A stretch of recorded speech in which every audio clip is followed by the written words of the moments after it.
تلك الدار الآخرة نجعلها للذين لا يريدون علوا في الأرض ولا فسادا والعاقبة للمتقين.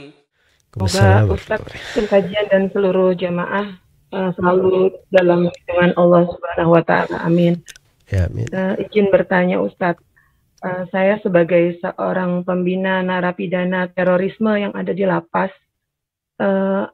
bagaimana seharusnya saya dapat memberikan pemahaman atau membuka pemikiran para narapidana terorisme ini terhadap pemikiran mereka yang mengatakan bahwa pemerintahan kita ini bukan pemerintahan Islam, di Indonesia bukan Darul Islam, sehingga tidak perlu ditaati. Sementara tadi Ustadz kan juga mengatakan bahwa tidak bersyukur kepada Allah, orang yang tidak bersyukur pada manusia, termasuk di dalamnya adalah pemerintah. Nah, sementara dia sendiri sehari-harinya kan juga istilahnya mendapatkan jatah makanan, pemeliharaan, baik itu kesehatan ataupun lainnya dari pihak lapas yang merupakan perpanjangan tangan dari pemerintah. Jadi kira-kira apa Ustadz yang dapat saya lakukan untuk mereka terkait dengan pemikiran mereka yang seperti itu? Jazakallah khair Ustadz atas jawabannya. Ya, bismillahirrahmanirrahim. Alhamdulillahirrabbilalamin. Wassalatu wassalamu ala al-mab'uthi rahmatan lil alamin, nabiyina Muhammad wa ala alihi wa sahbihi wa man tabi'ahum bi ihsanin ila yaumiddin, amma ba'd. Jadi pertama saya berterima kasih atas pertanyaannya dan saya doakan semoga seluruh teman-teman di kementerian di atas tugas yang baik ini, ya mudah-mudahan bisa menjadi orang-orang yang membuka pintu-pintu ibadah ya untuk dirinya sendiri dan membawa kebaikan untuk saudara-saudara kita yang ada di lapas itu juga, ataupun untuk masyarakat kita di Indonesia ini secara umum. Innahu waliyyu dzalika wal qadiru alaih. Kemudian yang kedua, jadi memang untuk penanganan narapidana secara umum itu kan ada pengaturan ya tertentu yang harusnya menjadi konsep, apalagi kalau dia adalah narapidana terkait dengan masalah kasus terorisme. Nah, sebab orang-orang yang terlibat di dalam kasus terorisme itu sebenarnya sebelum ada teror fisik itu ada teror ideologi dulu yang mereka miliki. Jadi pada ideologinya itu kadang ada hal-hal yang perlu memang dirapikan. Karena itu saya bilang bahwa perang terhadap terorisme itu terhadap dua hal, bukan secara fisik saja, tapi hal yang lebih penting adalah perang terhadap ideologi. Karena fisiknya ditangkap pun, misalnya dihentikan, tetapi kalau ideologinya masih berkembang, itu sama saja ya gugur satu tumbuh 1000 nanti. Ya, karena itu saya juga pernah usulkan pada sebagian teman-teman di beberapa lembaga, kalau bisa narapidana terorisme itu ada penjara khusus untuk mereka agar supaya ideologi yang tidak aman itu kadang bisa mempengaruhi para narapidana yang lain yang mungkin saja melihat dari sebagian orang penampilannya bagus, sholatnya bagus dan seterusnya, tertipu dengan hal itu.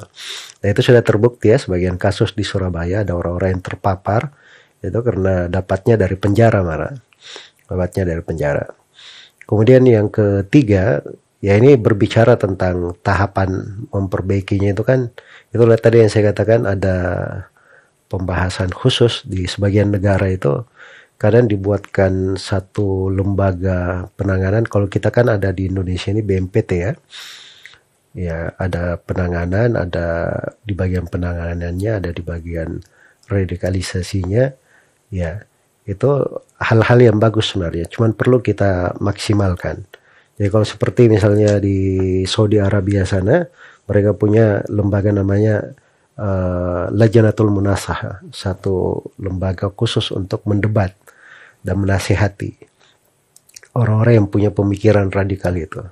Dan itu tingkat keberhasilan mereka itu sampai 90% di ininya, karena mereka libatkan para ulama, para akademisi yang memang mumpuni dalam hal itu, sehingga pemikiran-pemikirannya itu gampang untuk diluruskan. Ya, sebab memang kan pemikirannya kan keliru. Tapi bagaimana cara meluruskannya? Siapa yang meluruskannya? Nah, itu perlu orang-orang yang paham juga tentang hal itu. Ya, kalau misalnya seperti tadi disebut, ya sebut pemerintah kita ini bukan pemerintah yang wajib ditaati. Nah, itu kan kekeliruan di dalam pemahaman. Ya, bagaimana cara meluruskannya? Ya, itu ada sudut-sudut kekeliruannya sudah jelas. Ya, tapi sebab keluarnya pemahaman itu dari mana? Itu kadang warnanya banyak permasalahan. Itulah yang perlu kita meluruskannya. Ya, saya punya buku ya untuk meluruskan sebagian pokok kekeliruan pemikiran. Itu saya punya buku judulnya Pedoman Peristiwa Menyikapi Kasus ISIS, Boko Haram, Al-Qaeda dan semisal dengan itu. Dan saya terangkan pokok-pokok dasar-dasar pemikiran kelirunya dan saya terangkan di situ. Ya, jawaban-jawabannya dan cara membantahnya. Dan saya juga punya buku judulnya Antara Jihad dan Terorisme. Di bab yang keempat itu saya ulas seluruh pemikiran pelaku bom Bali pertama, salah satu pelaku bom Bali pertama, Imam Samudra. Kemudian saya bantah ya kekeliruan-kekeliruan di dalam pemahaman itu. Jadi mungkin bisa dibaca dari buku itu ya, dan saya nggak ingat sekarang bukunya apa masih ada atau tidak. Mungkin teman-teman di tim bisa membantu nanti untuk hal tersebut. Tapi kemarin itu sebagian dari buku itu dibagi oleh pemerintah pusat memang untuk program deradikalisasi. Ya, semoga bisa bermanfaat jawaban ini. Ya, wallahu ta'ala alam.